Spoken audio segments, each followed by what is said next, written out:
Kau menang semua. 100,000. Aku bukan ayam sabung kau. Jom.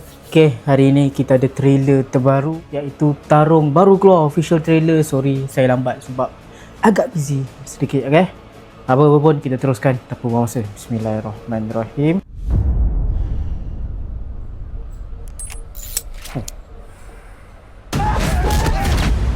Alpha 47. Marga ibarat sebuah bahtera yang besar. Walau apa pun terjadi, kita tetap saudara. Kita ini keluarga Marga. Kalau kau ataupun yang lain-lain ni nak sangat kursi ni, Oh, kalahkan aku dalam tarung. 3 fight. Kau menang semua. 100,000. Aku bukan ayam sabung kau. Mana Encik Badrul? Fighter dia dah sampai ni. Kau masuk tarung, fight untuk Ayabat. Kau dah gian nak bunuh orang balik ke apa? Orang yang nak menang, dia tak tengok benda lepas. Kau berlawan balik. Itu je yang aku boleh buat untuk dapat sebanyak ni.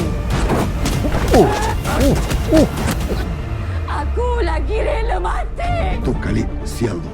Bila aku naik nanti, orang yang pertama aku kasi Zul sayang. Game aku tak sehalus engkau.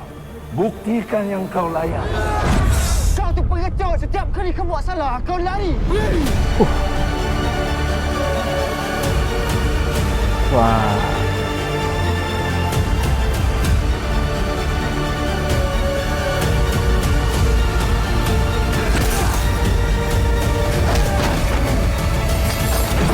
Ramai sih yang ada dalam ni.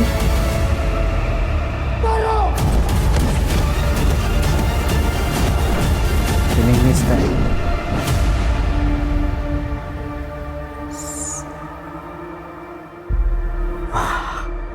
7 Mei. Sikit lagi. Okey. Aku dapat rasa yang dia akan jadi the most filem yang paling gempak pada tahun 2026. Aksi selain daripada gayung, kita nampak all that dirty fighting punya MMA style kan. Lepas tu ada pelakon, ada Zul, ada Bron, AD, Mirul, budak-budak High Council ni semua. Banyak gila. Tapi Bron lah, he's back. Bron, he's back. Dari trailer ni kita nampak dari segi colour dia memang cantik. Very underground MMA punya vibe. Marga forever.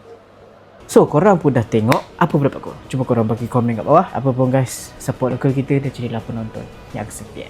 Terima kasih.